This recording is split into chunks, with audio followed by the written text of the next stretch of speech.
అందరికీ ప్రభు అయిన శ్రీ యేసయ్య శ్రేష్ఠ నామమున మీ అందరికీ నా హృదయపూర్వక వందనాలు. మీరందరూ బాగున్నారు కదా? ప్రభు కృపను బట్టి నేను కూడా చాలా బాగున్నాను. మంచిది. అయితే మరి ఒక ప్రాయము మీ ముందుకి ఇలా రావడం గల కారణము, ఒకసారి ఈ వీడియో చూడండి. ఈ వీడియో చూసిన తర్వాత దీని గురించి మాట్లాడదాం. ముట్టుకోవాలంటే భార్యాభర్తలు 3 రోజుల ముందు నుండి దూరంగా ఉండాలి చెప్పాను. కుక్కల్లాగా పడుకొని ఇక్కడికి వచ్చి దాంట్లో చేయి పెట్టకూడదు. Is a Bible rule, Bible చట్టం. అర్థమైంది మీ అందరికీ? బైబుల్ చట్టం అది. ఒకరోజు దావీదు ఆకలి కొనేటప్పుడు ఆకలితో ఉండేటప్పుడు దేవాలయం దగ్గరికి వెళ్తాడు. ఏమైనా మా కోసం ఆహారం ఉందా అని అడుగుతాడు. ఆ యొక్క సముఖపు రొట్టెలు ఉన్నాయి కానీ మరేమీ లేదు. ఆయన ఏమంటాడంటే, యాజకుడు, ఒకవేళ మీరు తినాలనుకుంటే, ఆ రొట్టెలో మీరు పాలు పొందాలనుకుంటే, మీరు కానీ మీ యొక్క స్త్రీలకి దూరంగా ఉండుంటే 3 రోజులు బట్టి ముందు నుండి మీరు తినొచ్చు అన్నాడా లేదా? మొక్కలు ఎలాగ మాడిపోయినా తెలుసా? మొక్కలు మాడిపోతున్నాయి. నేను మరీ చెప్తున్నా, నువ్వు 3 రోజులు ముందు నుండే మీరు దాన్ని దూరంగా ఉంటే మీరు పొందొచ్చు అన్నాడు. ఈజ్ బైబుల్ అన్నా. మీరు ఏమనుకుంటున్నారు? నువ్వు ఆడుకునే ఆట కాదు ఇది. ఆట కాదు. మర్యాదగా ఉండి మర్యాదగా ఆ సంపూర్ణత వస్తేనే కానీ చేతులు పెట్టు. చూసారు కదా? మరి ఈ బ్రదర్ సంఘం ఎక్కడనో ఏంటో నాకు తెలియదు, కానీ బ్యాక్గ్రౌండ్ ఇదంతా చూస్తే ఈయన ఒక బ్రహ్మేట. బ్రహ్మం అనే ఒక ప్రవక్త అని వీరు చెప్పుకునే ఒక ప్రవక్త కింద వీళ్ళందరూ సంఘాలు కట్టుకొని సంఘ కాపరులుగా చలామణి అవుతున్నారు నేటి సమాజంలో. అయితే నాకు ఈ వీడియో ఒక సహోదరుడు పెట్టాడు. తర్వాత నేను వదిలేశాను. తర్వాత ఇంకొక సహోదరుడు పెట్టాడు, అన్న ఇది కరెక్టేనా, ఇది నిజమేనా, ఇలా వాక్యానుసారమేనా అని నన్ను అడిగినప్పుడు, ఏంటి ఇలా చెప్తున్నారు, వీళ్ళకి ఇష్టం వచ్చినట్టు చెప్తున్నారు అని చెప్పేసి దీన్ని కొంచెం స్టడీ చేయడం స్టార్ట్ చేశా. అసలు వీళ్ళెవరు, వీళ్ళ బోధ ఏంటి, ఈయన బ్యాక్గ్రౌండ్ ఏంటి చూద్దామని చెప్పేసి నేను కొంచెం ఈయన ఛానల్లోకి వెళ్ళి చూశాను. చూసిన తర్వాత వీళ్ళు ఈ బ్రహ్మేట్స్ అని చెప్పుకునేవి ఎవరైతే వీళ్ళు ఉన్నారో, వీళ్ళు ఎక్కువగా యేసుక్రీస్తు ప్రభువారు మనకిచ్చిన పరిశుద్ధ గ్రంథమును ఎంతగా ధ్యానిస్తారో, ఎంతగా చెప్తారో నాకైతే తెలియదు, కానీ వీళ్ళ ప్రవక్త చెప్పిన మెసేజెస్ అని కొన్ని ఉంటాయి. ఆ మెసేజెస్ని ట్రాన్స్లేట్ చేసుకొని తెలుగులో అనువాదం చేసుకొని వాటిని వాళ్ళ సంఘాలలో బోధిస్తూ ఉంటారు. బైబిల్లో నుంచి ఒక 10% తీసుకుంటే వాళ్ళ ప్రవక్త చెప్పిన మెసేజెస్ ఆ బుక్స్లో నుంచి 90% తీసుకొని, ఇదిగో ప్రవక్త ఎలా చెప్పాడు, ప్రవక్త ఎలా మాట్లాడాడు, ప్రవక్త చెప్పిందే కరెక్ట్ అని గుడ్డిగా ఫాలో అయ్యే ఒక సమాజం, ఒక సమూహం వీళ్ళు. శనివారం వెళ్తున్నాను కాబట్టి నేను క్రైస్తవుడు. బ్రదర్ గారు ఏమన్నారు తెలుసా? నువ్వు చర్చికి వెళ్ళినంత మాత్రాన క్రైస్తవుడు కాదు. 51వ పేరా 52వ పేరాలో అదే వర్తమానంలో కొద్దిగా మీరు చదివితే అక్కడ ఏమన్నాడు చూడండి ఒకసారి. ఆ పారాగ్రాఫ్ లో మీకు చదివిస్తే మీకు ఆశ్చర్యపోతారు. ఏమీ పర్వాలేదు, నేను సంఘానికి వెళ్తున్నాను. ఏమనుకుంటున్నావు నువ్వు? ఏం పర్వాలేదు, సంఘానికి వెళ్తున్నా అని అంటూ దెయ్యము నీ యొక్క భుజాన్ని తట్టుటకు నువ్వు అవకాశం ఇవ్వద్దు. దయ్యమే నీకు సంఘానికి వెళ్తున్నా పర్వాలేదు అనుకుంటున్నా. నేను ఎందుకు గుడ్డిగా అని అంటున్నానంటే, బైబిల్ గ్రంథంలో అలా ఉందా లేదా అని బెరియా సంఘస్థులు చెక్ చేసినట్టు చెక్ చేయకుండా, మా ప్రవక్త చెప్పాడు, మేము దాన్ని ఫాలో అవుతాం, ఈయనే చిట్ట చివరి ప్రవక్త. వీళ్ళు నమ్మేది ఏంటి అని అంటే, ఈ చిట్ట చివరి ప్రవక్తను నమ్మకపోతే దేవుని రాజ్యంలో స్థానం లేదంట. యేసుక్రీస్తు ప్రభు వారిని చండాలంగా మాట్లాడి దూషించి, అమ్మనాబూతులు, కన్యక గురించి, ఆయన పుట్టుక గురించి, మరణం గురించి, పునరుద్ధానం గురించి గలీజ్గా మాట్లాడి ఎన్ని రకాలుగా ఆయన నామాన్ని దూషించినా అవమానపరిచినా వీళ్ళు ఒక్క మాట కూడా మాట్లాడరు, ఒక్క చలనం కూడా వీళ్ళలో ఉండదు. అయితే కానీ వీళ్ళ ప్రవక్తని మాత్రం ఎవరన్నా ఏమన్నా అన్నారా, మనుషులకు వచ్చేసినట్టు వచ్చేస్తుంది కోపం. వీళ్ళ ప్రవక్తను కనుక ఎవరన్నా ఏమన్నా అంటే మాత్రం వీళ్ళు సువార్త ప్రకటించగా, అంటే ఈ సంస్థకి ఈ బ్రహ్మేట్స్గా పిలువబడుతున్న ఎవరైతే వీళ్ళు ఉన్నారో, వీళ్ళు సువార్తను ప్రకటించగా, యేసుక్రీస్తు గురించి చెప్పగా నేనైతే ఎక్కడ చూడలేదు. మేబీ వాళ్ళకున్న సర్కిల్లో సరౌండింగ్స్లో అటు సగం ఇటు సగం, బ్రహ్మేట్స్ సగం మరి ఒక సంస్థతో సగం ఉన్న వాళ్ళు చేస్తారేమో తప్ప, కంప్లీట్గా ఈ బ్రహ్మేట్స్ అయితే మాత్రం స్వార్థను ప్రకటించడం అనేది జరగదు నేను చూసినంత వరకు అయితే. మంచిది. అయితే వీళ్ళు ఈ ప్రవక్తని ఫాలో అవుతూ ఉన్నారు. వీళ్ళకి ఎంత చెప్పినా సత్యాన్ని బైబిల్ నుంచి తీసి చూపించినా నమ్మరు. వీళ్ళు ఏది అనుకుంటే, కుందేలుకి మేము పట్టుకున్న కుందేలుకి 3 కాళ్ళు అంటే 3 కాళ్ళు, మా ప్రవక్త 3 కాళ్ళు అని చెప్పాడు, మాకు 3 కాళ్ళు అన్నట్లు అనమాట. సరే, ఇంకా టాపిక్లోకి వస్తే, ఇంకా విషయంలోకి వస్తే ఏంటి అని అంటే, ఈయన ఈ దైవ సేవకుడిగా పిలువబడుతున్న ఈ పెద్ద ఆయన ఏమంటున్నాడు అంటే, బల్లారాధన లేకపోతే ప్రభురాత్రి భోజనం అని వీళ్ళు పిలుస్తూ ఉంటారు. ఎందుకంటే యేసుక్రీస్తు ప్రభువారు రాత్రి సమయంలో భోజనం చేశాడు, అదే రొట్టె ద్రాక్షరసాన్ని తీసుకున్నాడు కాబట్టి ప్రభురాత్రి భోజనము ఆ రాత్రి సమయంలోనే తీసుకోవాలి, పగలు తీసుకోకూడదు అని వీళ్ళు ఘంటాపదంగా చెప్తారు. అయితే దేవుని వాక్యంలో ఏముందనంటే రాత్రే తీసుకోవాలి, పగలు తీసుకోవాలని ఎక్కడా లేదు. రాత్రి తీసుకోవాలి, పగలు తీసుకోవాలని ఎక్కడా లేదు. ఉంటే చూపించండి. యేసుక్రీస్తు ప్రభువారు అట్లా అనుకుంటే రాత్రి చేయాల్సినవి రాత్రి చాలాసార్లు చేశాడు, పగలు చేసేయాల్సినవి పగలు చాలాసార్లు చేశాడు. ఇప్పుడు ఈయన పగలు చేశాడు కాబట్టి పగలే, రాత్రి చేశాడు కాబట్టి రాత్రే అని అందామా? అది కరెక్టేనా? సో వితండవాదం కాకుండా వాక్యానుసారంగా ఆలోచిస్తే ఏదైనా మనకి అర్థమవుతుంది. సో యేసుక్రీస్తు ప్రభువారు ఇది రాత్రి సమయంలో భోజించారు కాబట్టి ప్రభురాత్రి భోజనం అని వీళ్ళు పిలుస్తూ ఉన్నారు. రెండోది ఏంటి అని అంటే, మరి యేసుక్రీస్తు ప్రభువారు పస్కాని ఆచరించేటప్పుడు మాత్రమే చేస్తున్నారు కదా, మరి మీరు కూడా పస్కాని ఆచరిస్తున్నారా? ఆచరించట్లేదు కదా. మనకు నచ్చినవేమో పాత నిబంధనల నుండి తీసుకొని నచ్చనివి మాత్రము అవసరం లేదని వదిలిపెట్టడము కాదు వాక్యానుసారంగా జీవించడం, వాక్యానుసారంగా చెప్పడం అంటే.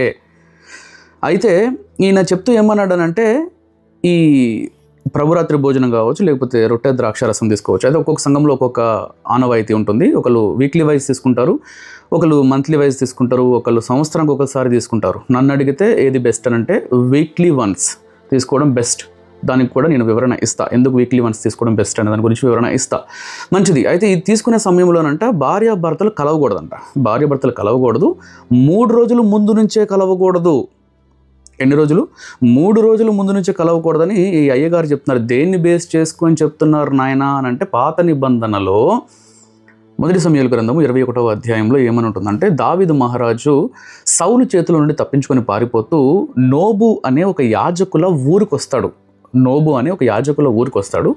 అక్కడ ఒక యాజకుడైన అహిమేలెకు దగ్గరికి వచ్చి, నన్ను రాజు పంపించాడు, అయితే రాజు చెప్పిన పని ఏదైతే నాకు చెప్పాడో దాన్ని ఎవరితోనూ చెప్పొద్దు అన్నాడు. అయితే నేను నా పనివారము ఉన్నాము, నీ దగ్గర తినడానికి ఏమన్నా ఉందా అని ఈ యాజకుడైన అహిమేలెకు అడుగుతాడు దావీదు మహారాజు. ఈ దావీదు అడిగినప్పుడు అహిమేలెకు ఏం చేస్తాడనంటే, మా దగ్గర నార్మల్ రొట్టెలు అయితే లేవు, కానీ సమూకపు రొట్టెలు మాత్రమే ఉన్నాయి. సమూకపు రొట్టెలు అంటే ఏంటో మీ అందరికీ తెలుసు అనుకుంటున్నాను నేను. ఏంటనంటే, దేవుని మందిరములో గుడారములో ఆ బంగారపు బల్ల మీద పెట్టే సమూకపు రొట్టెలు 12 రొట్టెలు ఉంటాయి. ఒక్కొక్క రొట్టె ఒక్కొక్క గోత్రానికి సూచనగా ఇవ్వబడింది. ఇది ప్రతి విశ్రాంతి దినము రోజు యాజకుడు వేడివేడిగా తీసుకొని వచ్చిన రొట్టెలను అక్కడ పెట్టి, ఏవైతే ఆ వారమంతా అక్కడ ఉన్న రొట్టెలు సముఖపు రొట్టెలు ఉంటాయో, ఈ రొట్టె ఒక్కొక్క రొట్టె సేరు అంటే 2 కేజీల పిండి కలిగిన ఒక్కొక్క రొట్టె, అంటే మొత్తము 12 రొట్టెలు ఆ బంగారపు బల్ల మీద పెట్టాలి. అంటే 24 కేజీల పిండి, ఆ 12 రొట్టెలు అక్కడ దేవుని గుడారంలో పెట్టడం జరుగుతుంది యాజకులు. ఈ విశ్రాంతి దినం రోజు ఏం జరుగుతుందనంటే, ఈ ఇజ్రాయేలీలు తీసుకుని వచ్చిన ఆ గోధుమ పిండి, పులియని గోధుమ పిండితో వాళ్ళు రొట్టెలు తీసుకొని వచ్చి అవి ఈ యాజకుడికి ఇస్తే, వేడి వెచ్చని రొట్టెలు యాజకుడికి ఇస్తే, యాజకుడు ఏం చేస్తాడంటే ఈ రొట్టెలు తీసుకొని వెళ్ళి ఆ దేవుని గుడారంలో ఆ బల్ల మీద ఉన్న పాత రొట్టెలు తీసి ఈ వేడి రొట్టెలు అక్కడ పెడతాడు.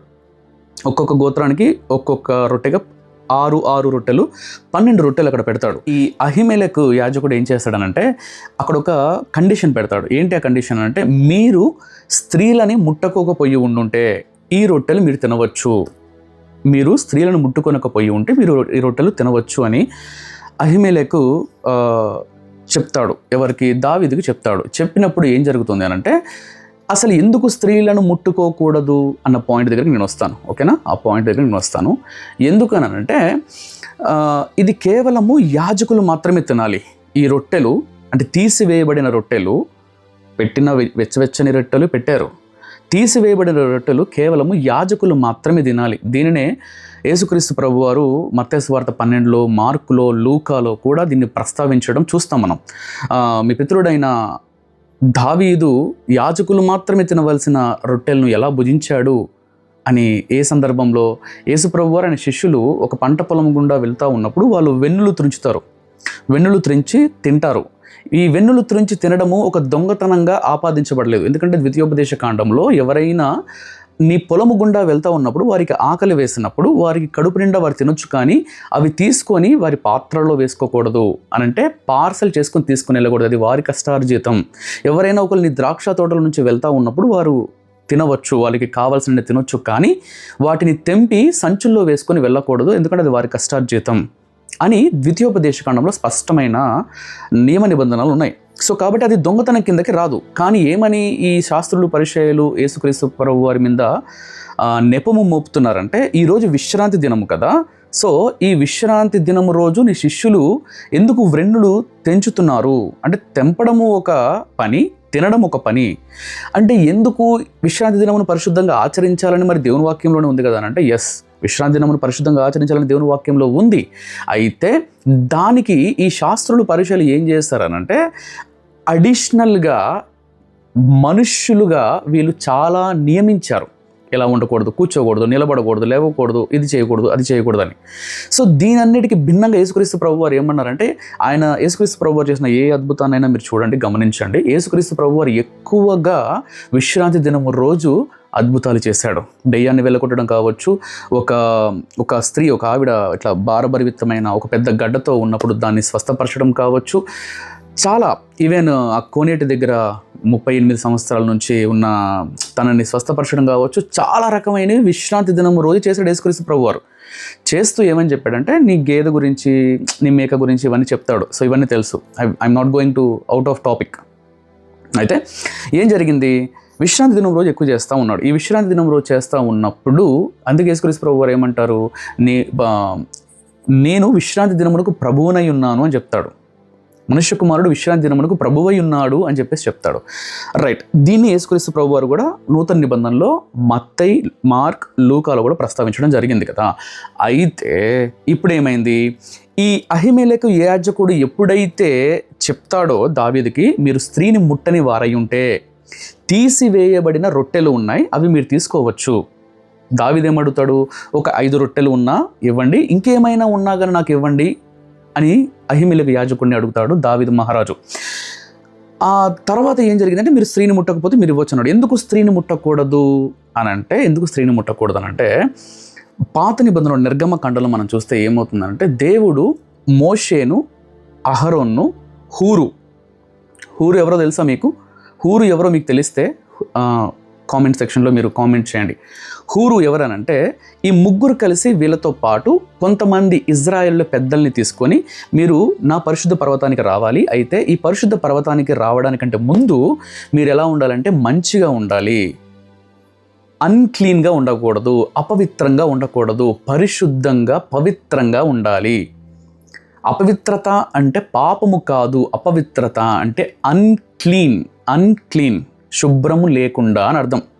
అపవిత్రత అంటే, పవిత్రత అంటే శుభ్రంగా ఉండడం అని అర్థం. ఓకేనా? సో మీరు అన్క్లీన్గా ఉండొద్దు, అపవిత్రంగా ఉండొద్దు, మిమ్మల్ని మీరు సిద్ధపరచుకోండి. ఎప్పటికీ సిద్ధపరచుకోండి? 3వ రోజుకి సిద్ధపరచుకోండి.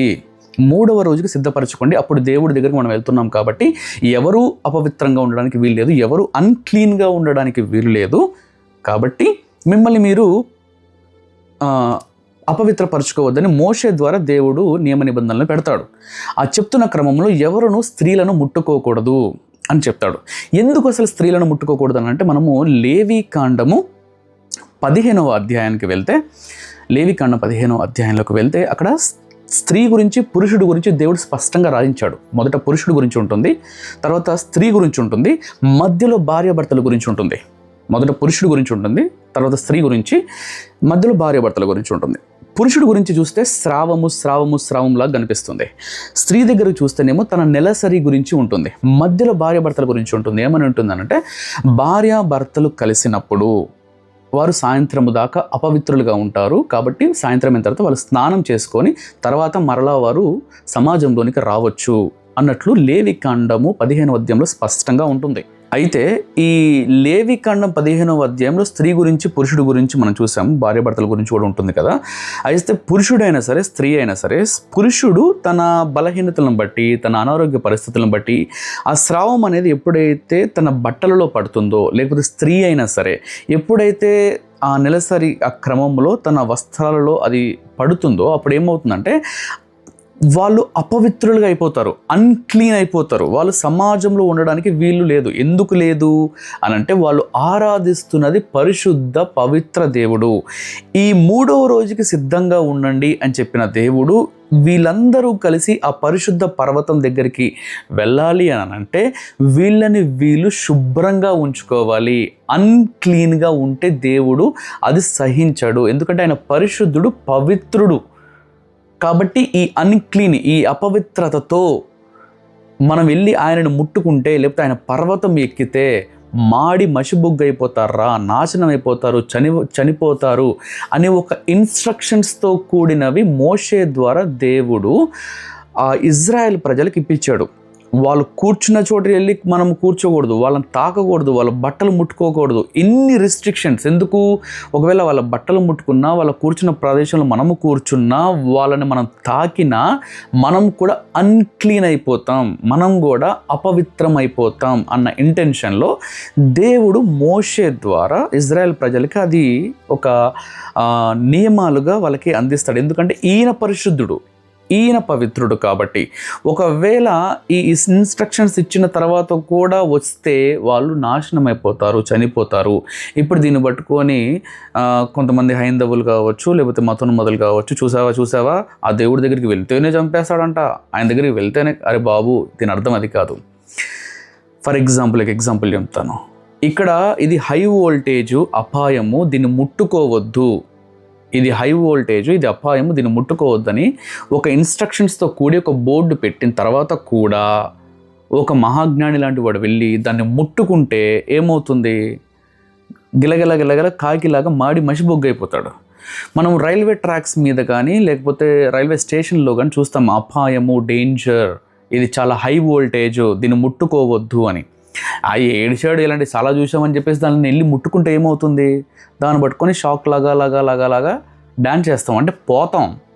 అంటే దేవుడు సింపుల్గా ఏం చెప్తున్నాడు అనంటే ఇవి ఇన్స్ట్రక్షన్స్, నన్ను ముట్టుకోవాలంటే ఇవి ఇన్స్ట్రక్షన్స్, నన్ను ముట్టుకోకూడదు, మీరు అన్క్లీన్గా ఉండి నన్ను ముట్టుకుంటే కాగిలాగా మాడిపోతారు అని ఇన్స్ట్రక్షన్స్ ఇస్తున్నాడు. ఇక్కడ అపాయము, డేంజర్ అని ఎట్లయితే ఇన్స్ట్రక్షన్ బోర్డు పెడుతున్నారో అట్లానే ఈ బైబిల్లో ఉన్న వచనాలు, అప్పుడున్న ధర్మశాస్త్ర ప్రకారంగా నియమాలు దేవుడు ఇన్స్ట్రక్షన్స్ ఇస్తున్నాడు. ఎందుకు? మీరే పోతారా బాబు, కాబట్టి మీరు అన్క్లీన్గా ఉండొద్దు, అపవిత్రంగా ఉండొద్దు అన్న ఉద్దేశంతో. ఇప్పుడు ఇవి వెళ్ళి ఆ 10,000 వోల్టేజ్ కలిగిన పవర్ కేబుల్ని పట్టుకుంటే, ఆ లేన్ని, ఆ వైర్ని పట్టుకుంటే, ఇప్పుడు ఆ 10,000 నుంచి ఒక 1000 కానీ ఒక 100 కానీ ఏమైనా వోల్టేజ్ తగ్గిపోతుందా? తగ్గిపోదు కదా. ఆ వోల్టేజ్ అలానే ఉంటుంది, ఆ పవర్ అలానే ఉంటుంది. కానీ వీడు చచ్చిపోతాడు. కాబట్టి మీరు నశించపోకుండాన్నట్లు మీరు అన్క్లీన్గా ఉండొద్దు, అపవిత్రంగా ఉండొద్దు, మీ వస్త్రాలను శుభ్రం చేసుకునండి, స్త్రీలను ముట్టొద్దు, పురుషులను ముట్టొద్దు. ఎవరు? ఈ స్రావంతో కలిగిన పురుషులను ముట్టొద్దు, ఈ నెలసరితో ఉన్న స్త్రీలను ముట్టొద్దు. ఎందుకు? యూ షుడ్ బీ క్లీన్, నువ్వు పరిశుద్ధంగా పవిత్రంగా ఉండాలి. ఎందుకు? నువ్వు అడుగు పెడుతున్నది పరిశుద్ధ పర్వతం మీదకి కాబట్టి. I hope you all understand. Brother, ఇది బాగానే ఉంది. మరి ఇందాక రొట్టెల గురించి చెప్పారు, మరి 2 కేజీలు ఉంటుంది ఒక్కొక్క రొట్టె అని చెప్పారు, 24 కేజీల పిండి ఉంటుందని చెప్పారు. మరి ఇదంతా ఎక్కడ ఉంటుంది బ్రదర్ అని అంటే అదే లేవికాండము 24వ అధ్యాయంలో ఉంటుంది, 5 నుంచి 9 వచనాల్లో. ఓకేనా? లేవికాండం 24వ అధ్యాయం 5 నుంచి 9 వచనాల్లో ఉంటుంది. ఒక్కొక్క రొట్టె ఎంత ఉండాలి, ఎన్ని రొట్టెలు ఉండాలి, ఏ రోజున ఈ యాజకుడు అనేవి ఆ రొట్టెలు పెట్టాలి, ఇవన్నీ స్పష్టంగా ఉంటుంది. సో ఇక్కడ విశ్రాంతి దినమే, అక్కడ నూతన నిబంధన యేసుక్రీస్తు ప్రభు వారు అద్భుతం చేస్తున్నది, ఈ వెన్నులు త్రుంచడము, వీటన్నిటి గురించి చెప్పడం కూడా విశ్రాంతి దినమే. అక్కడ విశ్రాంతి దినమే, ఇక్కడ జరుగుతున్న పాత నిబంధనలు జరుగుతున్నది కూడా విశ్రాంతి దినమే. రైట్, ఇదంతా బ్యాక్గ్రౌండ్ ఇప్పుడు మీకు గుర్తుంది కదా. ఇక్కడ ఏమనుందంటే, సో ఒక పురుషుడు స్త్రీ కలుసుకున్నప్పుడు వారు సాయంత్రం దాకా అపవిత్రంగా ఉంటారు. సాయంత్రం వారు స్నానం చేసి మరలా సమాజంలోకి రావచ్చు. సో అహిమేలకు యాజకుడు ఎప్పుడైతే దావీదు ఈ టర్మ్, ఈ కండిషన్ చెప్తాడో దావీదుకి, దావీదు ఏమంటాడే, మేము మార్గ మధ్యలో కూడా ఎక్కడ కూడా ఎవరిని, ఏ స్త్రీని మేము ముట్టుకోలేదు అని చెప్పేసి దావీదు చెప్తాడు. కాబట్టి ఇప్పుడు దావీదు మహారాజు అలా చెప్పాడు కాబట్టి మనం కూడా ఈ రొట్టె ద్రాక్షరసం, క్రీస్తు శరీరానికి గుర్తుకున్న రొట్టె, ఆయన రక్తానికి గుర్తుకున్న ద్రాక్షరసంలో పాలు పంపులు పొందేటప్పుడు మనము కూడా 3 రోజుల ముందు నుంచి స్త్రీ పురుషుడు కలవకూడదు అన్న ఒక టర్మ్ అండ్ కండిషన్ పెట్టాడు ఈ అయ్యగారు. అయితే నా ప్రశ్న ఏంటంటే, ఈ ప్రవక్త బ్యాచ్ కావచ్చు, లేకపోతే ఈ పుస్తకాల మెసేజ్ల బ్యాచ్ కావచ్చు, నా ప్రశ్న ఏంటంటే, సమూహపు రొట్టెలు యేసుక్రీస్తు ప్రభువారి శరీరానికి గుర్తుగా ఉన్న రొట్టె 2 ఒకటేనా? సమూహపు రొట్టెలు యేసుక్రీస్తు ప్రభువారి శరీరానికి గుర్తుగా ఉన్న రొట్టెలు 2 ఒకటేనా? ఈ 2 ఒకటేనా కాదా అన్నది మీరు ఇన్వెస్టిగేట్ చేస్తే నేనైతే ఒకటి కాదు, అది వేరు ఇది వేరు. ఇంతకీ ఈ సమూహపు రొట్టెలు ఎందుకు దేవుడు 12 రొట్టెలు పెట్టమన్నాడు? దేవుడికి ఆకలేశా తినడానికా? లేకపోతే అది నా శరీరముగా దేవుడు ఎక్కడన్నా చెప్పాడా ఈ సమూహపు రొట్టెల్ని? కాదు, ఎందుకంటే దీని హిస్టరీ వేరే ఉంది. వారి కష్టార్జితంలో నుండి తీసుకొని వచ్చి అది దేవునికి నైవేద్యంగా అర్పించాలి. ఇది ఓకే. ఇక్కడ యేసుక్రీస్తు ప్రభువారు ఏం చెప్తున్నారంటే, ఇది మీ కొరకైన నా శరీరము, నన్ను నలగొట్టబడింది అని యేసుక్రీస్తు ప్రభువారు నా శరీరం అని చెప్తున్నాడు. పాత నిబంధనలు ఇది నా శరీరం అని దేవుడు ఎక్కడా చెప్పింది లేదు. సమూహపు రొట్టెలు వేరు, యేసుక్రీస్తు ప్రభువారి శరీరము వేరు. ఓకేనా? ఈ అయ్యగారు ఏమంటారంటే, ఇప్పుడు మీరు కూడా కుక్కల్లాగా వారి విశ్వాసాలను ఏమంటారంటే, వాళ్ళ విశ్వాసాలు కుక్కలంటే amen amen amen amen, hallelujah hallelujah hallelujah, glory glory glory glory glory అంటారు. ఇందు మూలంగా వాళ్ళకే కాకుండా అందరికీ చెప్తున్న విషయం ఏంటి అంటే, మనం ఆమేన్ ఎందుకంటున్నాము, హల్లెలూయా ఎందుకంటున్నాము, స్తోత్రం ఎందుకంటున్నాము, స్తుతి ఎందుకంటున్నాము, ఒక్కసారి ఆలోచించి అనండి. ఈ రోజుల్లో అంధ భక్తుల్లాగా, ఈ రోజుల్లో అంధ సేవకుల్లాగా amen amen amen, hallelujah hallelujah hallelujah, glory glory glory, no, waste of use. అలానే కొన్ని ఊర్లో నేను అబ్జర్వ్ చేసింది ఏంటి అని అంటే, స్తుతే స్తుతే స్తుతే స్తుతే, స్తోత్రం స్తోత్రం స్తోత్రం స్తోత్రం, హల్లెలూయా హల్లెలూయా అర్థం పర్థం లేని వ్యర్థమైన మాటలు, వ్యర్థమైన ప్రార్థనలు. యేసుక్రీస్తు ప్రభువారు అదే చెప్పాడు, మీరు ప్రార్థన చెయ్యునప్పుడు అన్యుల వలె వ్యర్థమైన మాటలు మీరు మాట్లాడకూడదు. ఒక హల్లెలూయా అంటే ఎందుకు అంటున్నావు, ఒక ఆమేన్ అంటే ఎందుకు అంటున్నావు, ఒక స్తుతి ఎందుకు చెప్తున్నావు, ఒక స్తోత్రం ఎందుకు చెప్తున్నావు, విత్ కాన్షియస్తో చెప్పాలి. అందుకే యేసుక్రీస్తు ప్రభువారు ఏమంటారు తెలుసా, ఇదిగో మీ పెదవులు నన్ను స్తుతిస్తున్నాయి కానీ మీ హృదయం నాకు దూరంగా ఉంది అని అంటాడు. మీ పెదవులు నన్ను స్తుతిస్తున్నాయి కానీ మీ హృదయం నాకు దూరంగా ఉంది. ఈ రోజుల్లో సినిమా థియేటర్లో ఎగిరినట్టు ఎగురుతున్నారు చాలామంది వర్షిప్ చేస్తూ, కొంతమంది ఏమో డ్యాన్స్లు వేస్తున్నారు, కొంతమంది ఏమో మీ దావీదులాగా నాట్యం ఆడుతున్నాం అంటున్నారు, కొంతమంది ఏమో మ్యూజిక్ డడ్డనకర. మొన్న ఒక సేవకుడు చెప్తున్నాడు, వీళ్ళు గణేష్ ముందు డ్యాన్స్ చేసినట్టు ఎగురుతున్నారు, దానికి దీనికి పెద్ద తేడా ఏంటి బ్రదర్ అని. సో ఎందుకు చేస్తున్నాం అన్నది ఇంపార్టెంట్గా మనం ఆలోచించి చేయాలి. అయితే వీళ్ళందరూ ఏమంటారంటే, ఏ మాట చెప్పి అవును అవును అవును ఆమేన్ ఆమేన్ ఆమేన్ ఆమేన్, గ్లోరీ గ్లోరీ గ్లోరీ గ్లోరీ ఎందుకంటున్నారు. అయితే ఈయన చెప్తున్న ఈ మర్మాన్ని పట్టుకుని వీళ్ళందరూ అబ్బో సూపర్ డూపర్ అవును అది ఇది అంటున్నారు. కుక్కలు పోయినట్టు 3 రోజుల ముందు దాకా కుక్కల్లా కక్కుడిత పడకండి, 3 రోజుల ముందు నుంచి మీరు ఎడంగా ఉండాలని చెప్పేసి ఈ దైవ సేవకుడు చెప్తున్నారు కదా. అయ్యా మహాజ్ఞాని గారు, ఆయన అయినా సరే, ఆయన భక్తులైనా సరే, లేకపోతే ఈ బ్రహ్మం ఉన్నాడు కదా, ఈ బ్రహ్మం గారి అంధ భక్తులైనా సరే, సేవకులైనా సరే, ఎవరైనా సరే, నా ప్రశ్నలకు మీరు సమాధానం చెప్పాలి. ఇప్పుడు ప్రభురాత్రి భోజనం సమీపించడానికి లేకపోతే బల్లలో చేయి వేయడానికి భార్యాభర్తలు 3 రోజుల నుంచే సిద్ధంగా ఉండాలి, కుక్కల్లాగా ఆతృత పడకూడదు అని చెప్పేసి చెప్తున్నారు కదా. అయితే దేవుని వాక్యంలో ఏముందంటే, వివాహము అన్ని విషయములలో ఘనమైనది, పాన్పు నిష్కలంకమైనది అని చెప్పాడు దేవుడు అపోస్తలుడైన పౌలు గారి చేత. వివాహం అన్ని విషయములలో ఘనమైనది, పాన్పు నిష్కలంకమైనది అని చెప్పాడు. ఓకే. రెండో పాయింట్ ఏంటి అంటే, ఇప్పుడు ఒకవేళ ఆ రొట్టె ద్రాక్షరసం ఏదైతే ఉందో దాన్ని యాజ్ ఇట్ ఈస్గా పాత నిబంధనలో యాజకులు మాత్రమే తినాలి కదా, మరి దావీదు ఎలా తిన్నాడు అని యేసుక్రీస్తు ప్రభువు ప్రశ్నిస్తూ ఉన్నట్లు, ఇప్పుడు ఈ రొట్టె ద్రాక్షరసం అనేది కేవలము సేవకులు మాత్రమే తినాలి, సేవకులు మాత్రమే తాగాలి. మరి మీ సంఘాలలో కేవలం మీరు మాత్రమే తిని మీరు మాత్రమే తాగుతున్నారా? మీ విశ్వాసులకు ఎవరికి ఇవ్వట్లేదా? ఒకవేళ పాత నిబంధనలో మీరు ఆ వాక్యాన్ని ఎత్తి చూపిస్తే మరి దాని ప్రకారమే మీరు కూడా నడవాలి. మరి ఓన్లీ యాజకులు మాత్రమే తినాలి, యాజకులు మాత్రమే తాగాలి, మీ విశ్వాసులకు ఇవ్వకూడదు. ఒకవేళ మీరు దాన్ని పాటిస్తూ ఉంటే, పాత నిబంధనలో ఉన్న దాని గురించి పాటిస్తూ ఉంటే, రైట్.